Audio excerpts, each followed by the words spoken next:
So the goal of this video is to be a little more down to earth and try to make the case for God's existence in a way that you may not have heard. Awesome. I'm always looking for new arguments and new ideas. You can actually take the type of argument that I usually use, which I call the transcendental argument. I'm going to shy away from a lot of fancy philosophical terms. We'll have to use a few, but we're going to look them up. Oh, well, that's pretty good. My intellect is no match for the mighty Dyer, though I might beat out most of his fan base. But you can actually retool this argument, or you can actually modify it to use a lot of different philosophical or logical principles to prove the necessity of a certain type of God, not just any kind of generic God, but a specific kind of God. Oh boy, this will be good. All right, let's get into it.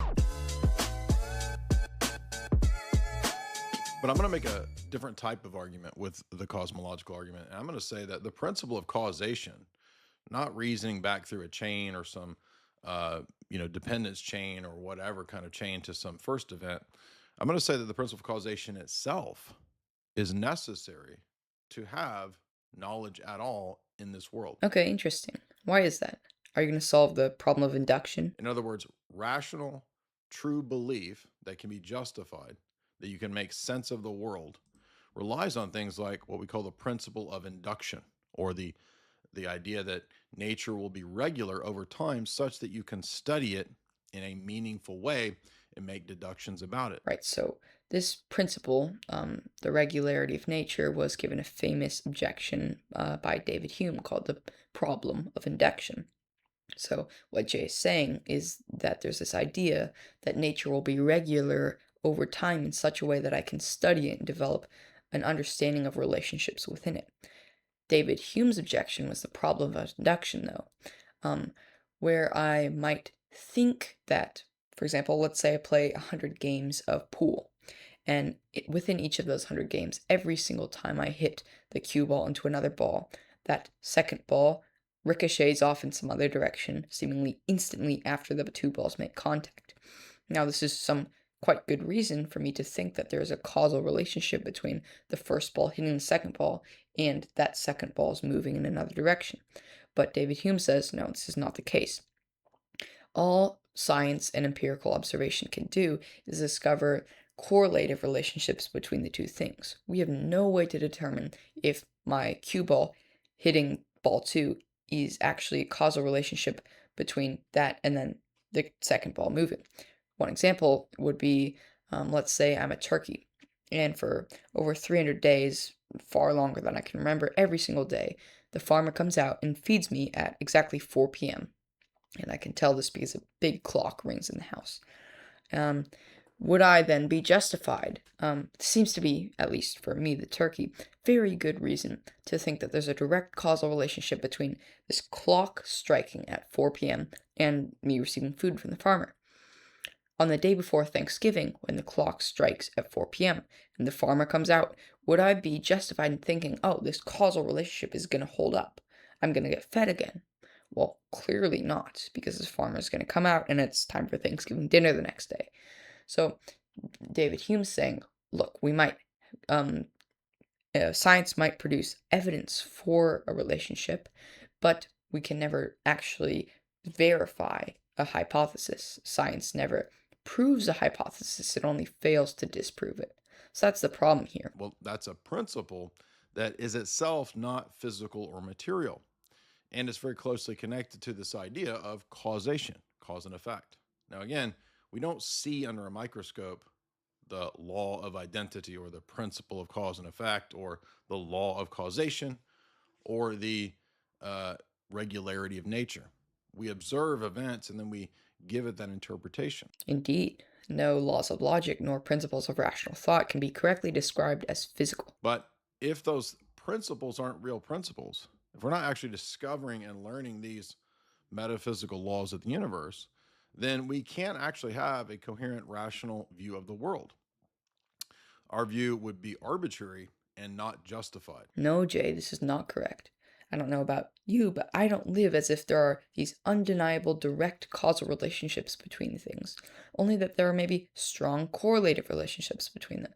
I don't say things like, whenever I tell specific joke X, my friends laugh. So because I like my friends laughing, I'm going to tell this joke 5, 6, 7, 8 times in a row because I know it's a direct causal relationship between these two things.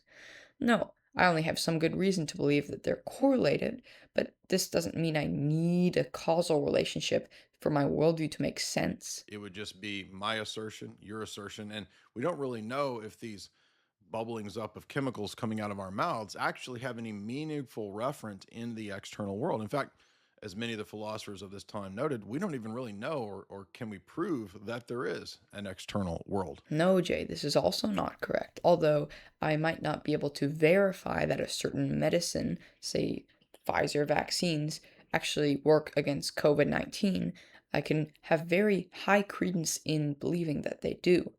I can also not verify that there's an invisible green goblin up in my hair that I also is non-physical, so I can't feel it. But I can lend higher credence in one of these claims than to the other. Neither of these things bother me that I can't verify either of them with 100% accuracy, but I don't need to do that in order to live as if these things are true. And that's really what I'm getting at here with this line of argumentation is that it's a different line of argumentation. It's arguing from the philosophy principles themselves and saying, okay, we might doubt these. We might be skeptical about them. We might say, okay, there's no principle of causation. We just can't know. If there is, who knows? But if you take that position, it has necessary implications for the rest of your beliefs and your worldview. Of course, any philosophical position I take will, of course, affect my worldview and my decisions if that philosophical position has enough significance.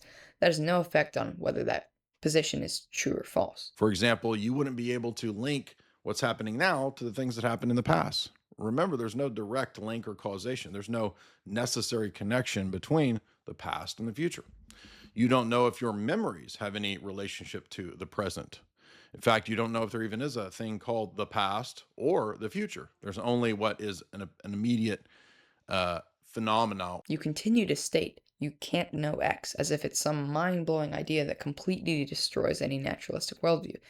It would be much better to say you can't prove X, but you have good reasons to believe X. And these philosophical principles are kind of the architecture or the words that we use to describe the logic or the operating system that we have operating not just in our mind, but the operating system of the world itself that we're tapping into and learning about. Now, again, you could be skeptical and say, well, but we don't know any of that. How can we prove any of that? Okay, so you just showed the problem of induction, why we can never say, I know for a fact that X, and then just said, no, but we can actually do this. How can you back up those claims? Well, one way to prove it is to do it indirectly through what's called an indirect argument, an argument from the impossibility of the contrary. To say, all right, well, if we deny the principle of causation, how can we link any meaningful event to any other meaningful event? This is not an indirect argument, or modus tollens would be synonymous. It's not a modus tollens, far less a valid one to say that, okay, look, either X is true or X is not true. If X is not true, well, that really don't like the sound of that. That leads to some like bad things down the line. So surely X is true. Oh, that's a good way to reason to conclusion. No, that's not a valid modus tollens, Jay. Please don't do that. So this means that these principles, even though they're not immediately findable under a microscope or testable in a lab, like causation or like teleology, it means these principles have to kind of be the case, or else we're in a position where there's no knowledge, no science, no logic, no math, no nothing. Just stop. I'll spare you any further clips like this. There's more than this because we can actually say these principles are real and they point to God, but they point to God in a different way than the way that you might suspect. And what do I mean by that? Well, all of these principles utilize or are connected to the notion of logos, or the notion of reason, discourse, or explanation. In the history of philosophy, sometimes logos in ancient Greek philosophy was connected to the notion of law or logi or the meaning of a thing. Geez, we'll happen to know heavy-duty philosophical terms. I'm fine with it. Just word for your audience there. If you reduce truth to matter and physicality, well, it seems like once the physical atoms of Caesar crossing the Rubicon, since they're no longer around anymore, the event has come and gone. It seems like the truth has also come and gone. What? What? Just because someone no longer exists, that means that the claim that they crossed the Rubicon is not true anymore? Like, how do you even tie those two things together? Also, the matter didn't come in and out of existence. It's still here. Maybe I'm part Caesar. So now, truth, meaning, etc., all of these things in a physicalist, materialist worldview, that means reducing everything just to matter, would then ultimately make the entire world, the entire universe, and thus, by extension, your life and your entire expressions that you speak, also meaningless, irrational, and incoherent. They might appear to you to be meaningful and coherent, but in the other aspects of your worldview where you're a materialist, you're actually negating the possibility of meaningful sentences. I have no idea where you're pulling these conclusions from. If everything's material, there can still be truth. Like, truth doesn't have to be this immaterial thing floating somewhere that attaches itself to statements. Like, that it can arise in a fully material world. Also, even if everything's fully material, sentences like still have meaning. If I say, "Oh, Johnny's in the backyard," and then you go out and check, and I say, "Haha, gotcha, I was lying." The sentence still has meaning, even if it's not directly attached to truth. Even if there is no standard of truth, and it's just all like radio waves, there's no such thing as true or false. They still have meaning because you understand them. That's what the language is trying to convey. It doesn't matter if there is an actual intrinsic meaning to a specific frequency of radio and sound waves or not. And so that's why I was saying that things like meaning and words and concepts also kind of end up getting denied or destroyed in a worldview where you don't have these metaphysical principles. Now, if we raise the bar a little bit and we say, all right, we've got these basic metaphysical ideas, maybe math and numbers and logic and reasoning and logos and all these things are actual philosophical principles, but what are they? Where are they? Just to be sure, we're like probably over 10 minutes into this video and you haven't proven anything, just made a bunch of claims and fallacies. So I'm very tempted to just skim through and find the bare bones of your argument, no matter how negligent that may be. Holy shit, I just watched this video all the way through, and I gotta say, this is Jordan Peterson level gobbledygook. I finally found his argument, though, I think. There's a kind of almost sacred number geometry, and I'm not trying to get too woo-woo here because I don't mean it in a new age sense, but I mean it in a sense of like classical geometry. If you think about things like unity or what the philosophers called the monad, and then you think about how you get from the one through counting by division, duality, that's two. And then out of that, you get another division of the triad or three. And then out of this, you get eventually the tetractys or the first 10 integers or mathematical principles. So, how would we ground them if they're the logical structure of this universe itself? Well, it turns out in a theistic paradigm, you have the idea of divine conceptualism, that all the things that exist come from and are grounded in the divine mind.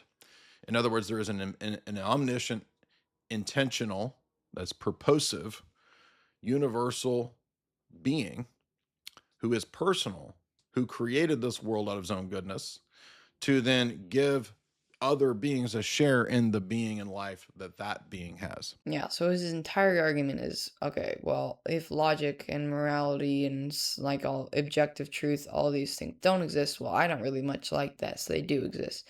What explains their existence? Well, my God, of course, so therefore my God must exist. Yeah, you don't need me to debunk that one. Like, come on, this is like he's just moving from one thing to a possible explanation, saying that is true, and then making an argument from consequences. Like, oh my gosh. Well, my brain's just fried from watching that and seeing all these comments like, "Oh, Jay, what a great video. You're gonna get put on Joe Rogan. This is the best argument for God." I don't know. Like, sub if you want. Thanks for watching.